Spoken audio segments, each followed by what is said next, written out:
wilayah bangsa-bangsa lain. Bangsa yang diam dalam kegelapan telah melihat terang yang besar. Dan bagi mereka yang diam di negeri yang dinaungi maut telah terbit terang. Saudara, beberapa ayat dalam bab 4 Injil Matius ini menerangkan kepada kita, Yesus mengambil keputusan atau satu pilihan secara strategik. Dia buat pilihan untuk pindah ke Kapernaum di daerah Galilea, berdekatan kota-kota termasuk Dekapolis yang dihuni oleh bangsa-bangsa lain. Dan dalam firman Tuhan, Galilea disebut wilayah bangsa-bangsa. Dan dalam Injil Matius, dari permulaan pelayanan Yesus kepada domba yang terhilang di kalangan umat Israel, sampai waktu Yesus bangkit dan memberikan amanat agung, dia mengatakan, jadikanlah segala bangsa muridku. Maksudnya, wawasan Yesus itu bukan hanya datang untuk menyelamatkan bangsanya sendiri, orang Yahudi, tetapi bangsa-bangsa di seluruh dunia.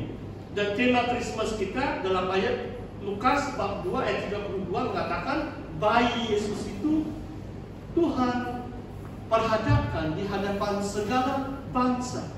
Saudara, saya percaya kalau kita dapat menangkapi analogi atau apa yang saya coba sampaikan untuk gereja kita di tempat ini adalah Kapernaum ini seolah-olah adalah kota Kinabalu kita.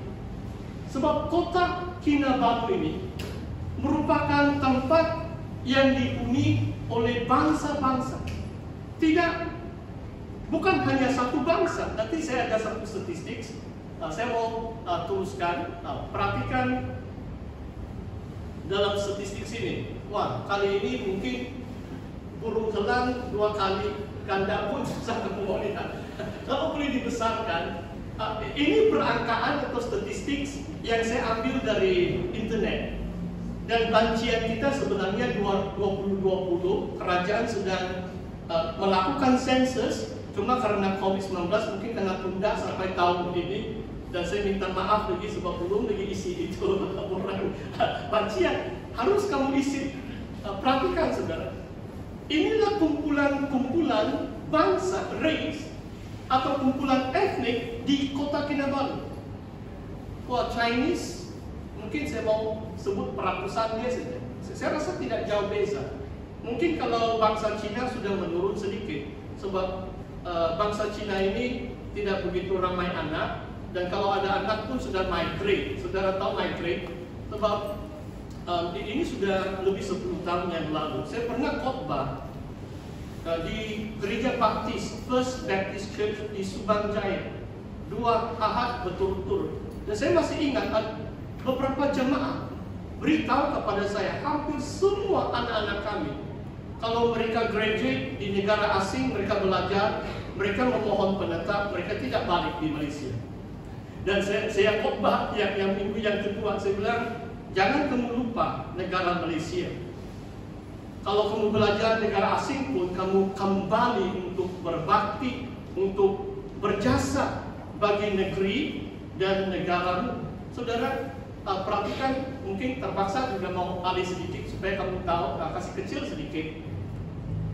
Bangsa kedua terbesar di kota Kinabalu, Bajau, kemudian Kadazan Dusun, ada Bumi Putra itu saya kurang pasti, sebab urut juga ada disebut di bawah di sana.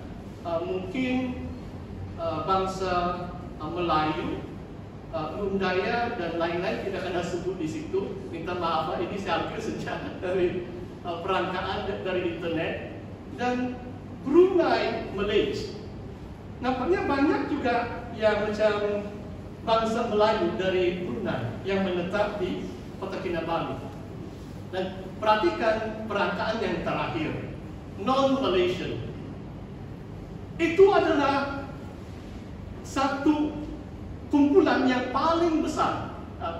Coba kamu lihat peratusannya, yang bukan warga negara, dekat 25 mungkin 10 tahun ini bertambah lagi. Ini bukan yang warga negara, yang kadang-kadang tanpa izin pun mereka sudah muncul di Kota Kinabalu.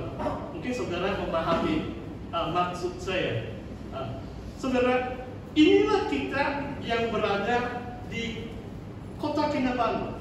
Saudara, kalau kita katakan kita ini hanya di Indah Permai, kawasan yang berdekatan saja, sebenarnya saya rasa Tuhan memberi kita satu tempat yang strategik. Sebab kita di utara Keki ini, macam di Galilee, bahkan di utara Israel ini. Jadi kita boleh melihat seluruh Kota Kinabalu dari Indah Permai. Kita berada di pinggir-pinggir kota di sebelah utara. Dan saya mau membawa saudara lihat slide yang kedua, yang seterusnya. Slide yang seterusnya. Saya coba adjust ini. Ya, sorry. Kawasan Dewan Undangan Negeri N17 sampai 23. Inilah 7 kawasan Kota Kinabalu. Darau di utara, Inanam, Likas, Api-Api, Luyang, Tanjung Aru, dan Petagas. Saudara tahu ini ahli Dewan Undangan Negeri dalam 7 kawasan itu parti mana yang menang baru-baru ini. Nampaknya Kota Kinabalu sekarang parti pembangkang semua. Kalau kamu lihat Kepayan, ada satu kawasan agung yang baru, hanya 1 saja yang dimenangi oleh Barisan Nasional. 9 adalah DAP, PKR, Warisan. Tapi nampaknya lain juga, kan?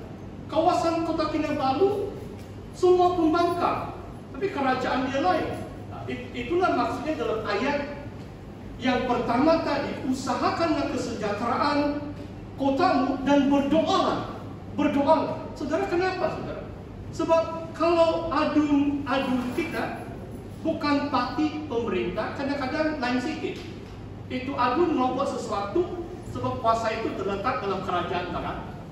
Kadang-kadang macam begini, bercangga-cangga. Itulah di Semenanjung, berita yang diheboh-hebohkan 2 minggu yang lalu, sampai Jabatan Kerja Raya di Semenanjung katakan 24 jam kalau kamu lapor ada lubang di jalan, kami janji mau kasih perbaiki lubang. Di Kota Kinabalu jangan harap 2 tahun pun masih berlubang. Dan sehari sebelum Christmas 24/7 diumumkan, tiba-tiba itu kereta yang mau kasih tampal itu jalan itu, bila banyak trafik mereka kerja menghalang itu trafik. Dan sehari 31 Desember sebelum ini tahun baru, sama juga hari yang terakhir sibuk, 1 batu itu jam, itu 2 itu ambulance, ini di jalan Kuaran ini. Wah, kasihan orang yang berada di ambulance saya. Sebab jam habis, wah ada begini itu ambulans, saya pun mau pergi di sebelah kiri, ambulans lepas. Dan kebetulan itu lampu merah, saya berhenti, kereta saya berhenti depan, di dekat itu kereta yang sedang bikin jalan. Jadi saya bilang, siapa kamu punya bos? Saya ada setengah menit untuk cerita orang. Saya bilang, bolehkah kamu beritahu bos kamu, kalau sehari sebelum cuti, jangan buat jalan, lain hari boleh. Jangan kasih traffic jam. Oh, dia marah dengan saya. Belum jam 12 dibilang. Belum. Mungkin dibilang waktu itu jam 11.50. Mungkin dia ada arahan dari bos dia, kalau 12 itu tengah hari sibuk, cepat-cepatlah kamu kasih siap, nanti orang marah kami. Tapi saya 10 menit sebelum jam 12 saya sudah beri nasihat, cadangan. Saudara, inilah akibatnya kita tinggal di Kota Kinabalu dalam keadaan politik pada masa kini. Bagaimana kita usahakan kesejahteraan kota kita. Dan saya mau bawa kita lihat firman Tuhan. Mari kita lihat dalam firman Tuhan. Saya percaya ayat ini kita ingatlah sepanjang tahun ini. Sebab aku mengetahui rancangan-rancangan apa yang ada padaku mengenai kamu, demikianlah firman Tuhan. yaitu rancangan damai sejahtera dan bukan rancangan kecelakaan. Ini masih dalam konteks usahakanlah kesejahteraan kota dalam bab yang sama. Nabi Yeremia untuk memberikan kepadamu hari depan yang penuh harapan. Saudara, saya percaya tahun ini, seperti yang saya katakan, kebaktian menyambut tahun baru. COVID-19 tidak menyambut tahun baru. Saya pun harap 2021 lari sudah itu wabak penyakit, tapi belum lari. Tetapi janji Tuhan adalah Tuhan memberi kita hari depan atau masa hadapan, future and hope dalam bahasa Inggris. Tuhan memberi kita hari depan yang penuh